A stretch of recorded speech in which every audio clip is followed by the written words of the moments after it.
बिस्मिल्लाहिर्रहमानिर्रहीम। अस्सलामुअलैकुम दोस्तों, पौधा चाहे किन्नू का हो या मौसमी का या फिर लेमन प्लांट का, सब की केयर एक जैसी ही होती है। ख़ासकर उन दिनों में जब आपका पौधा फ्लावरिंग स्टेज पे हो, जैसा कि हमारा ये मौसमी प्लांट इस वक्त फूल निकाल रहा है और इसके ऊपर भरपूर फ्लावरिंग हो रही है। दोस्तों, सबसे मेन केयर जो इसकी आपने करनी है, कोई भी सिट्रस प्लांट आपने लगाया हुआ है, आपने कोई भी सिट्रस प्लांट खेत में लगाया हुआ है या किसी गमले में उगाया हुआ है, सब की केयर एक जैसी ही होती है। दोस्तों, सबसे पहला काम जो आपने अपने मौसमी प्लांट के ऊपर अप्लाई करना है दोस्तों, वो ये है कि आपने दोस्तों इसका पानी बंद कर देना है। अगर आप पानी देना भी चाहें तो आपने सिर्फ इतना ही पानी देना है पौधों को कि मिट्टी नम रहे, ना कि मिट्टी सोगी हो, मिट्टी गारा नहीं बने और सिर्फ़ उसमें नमी महसूस हो आपको, तो आपने सिर्फ़ और सिर्फ इतना पानी अपने पौधों को देना है। बेहतर होगा कि आप उन दिनों में अपने पौधे का पानी बिल्कुल रोक दें, नहीं तो आपका पौधा बजाय फूल निकालने के नई शाखें और ब्रांचें निकालना शुरू कर देगा, जिसकी वजह से इसके ऊपर ना तो फूल आएंगे, अगर फूल नहीं आएंगे दोस्तों तो इसके ऊपर फल भी नहीं बनेगा। तो आपने सिर्फ़ और सिर्फ सबसे बड़ी एहतियात और सबसे अहम केयर जो आपने किसी भी सिट्रस प्लांट के ऊपर करनी है दोस्तों, वो ये है कि उन दिनों में आपने पौधे का पानी या तो कम करना है या फिर बिल्कुल ही पानी पौधे को नहीं देना है। दूसरी जो अहम केयर है वो ये है कि आपने कोई भी पेस्टिसाइड का इस्तेमाल उन दिनों में पौधे के ऊपर नहीं करना है जब पौधा फ्लावरिंग स्टेज के ऊपर हो। जैसा कि यहाँ पे आप देख रहे हैं, हमारे इस मौसमी प्लांट ने फूल निकाल लिए हैं। अगर आप इस स्टेज के ऊपर इसके ऊपर कोई भी पेस्टिसाइड का इस्तेमाल करेंगे तो पौधे के अंदर जो पोलिनेशन हो रही होगी वो मुतासर होगी। ख़ासकर ये यहाँ पे इस स्टेज पे जब फूल खुला हुआ हो तो इस स्टेज के ऊपर आपने पानी का छिड़काव नहीं करना। मतलब इन दिनों में बारिश का होना भी पौधे के लिए बहुत ज़्यादा नुकसानदेह है। जैसा कि यहाँ पे कुछ फूल आपको बंद नज़र आ रहे हैं, तो इन फूलों के ऊपर आप स्प्रे कर सकते हैं जितनी देर तक ये फूल खुलता नहीं। जैसे ही आपका पौधा फूल खोलना शुरू कर दे, जैसा कि यहाँ पे आप देख रहे हैं, जो फूल खुले हुए हैं इनसे फ्रूट बनने का अमल शुरू हो चुका है। जितनी अच्छी पॉलिनेशन होगी उतना ही अच्छा इसके अंदर फ्रूट बनेगा।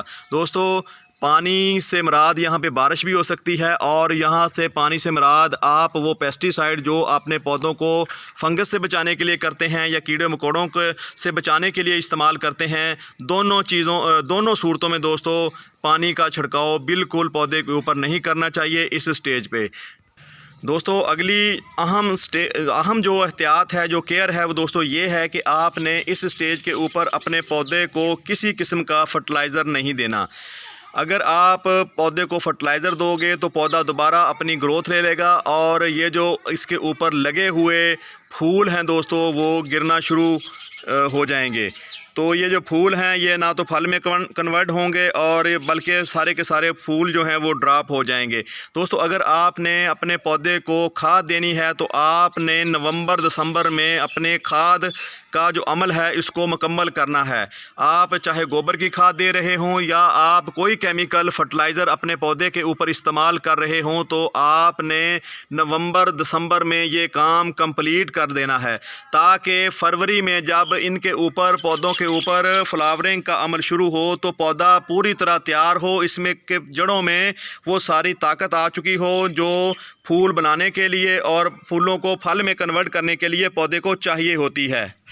दोस्तों, जब फूलों से फ्रूट बन जाए, यानी कि फ्रूट का साइज़ एक चने के दाने के बराबर हो जाए, तो आप हर तरह के फर्टिलाइज़र इसको डाल सकते हैं और हर तरह का दोस्तों इसके ऊपर स्प्रे कर सकते हैं कि केमिकल स्प्रे कर सकते हो या आप ऑर्गेनिक जैसा कि नीम ऑयल का स्प्रे होता है, हर तरह का जो आप इसके ऊपर स्प्रे कर सकते हो, क्योंकि उस वक़्त पौधे को कोई नुकसान नहीं होता और ना ही इसके फ्रूट को कोई नुकसान नुकसान होता है, क्योंकि फूलों से फ्रूट बन चुका होता है और उसका जो साइज़ होता है दोस्तों वो एक चने के दाने के बराबर हो जाता है। तो उस वक्त पे आपने दोस्तों पानी की कमी बिल्कुल नहीं आने देनी पौधे को, क्योंकि इसके बाद फौरी गर्मी शुरू हो जाती है। मई के अप्रैल के महीने में अक्सर जो है हमारे पौधे सिट्रस प्लांट वो फ्रूट को गिराना शुरू कर देते हैं।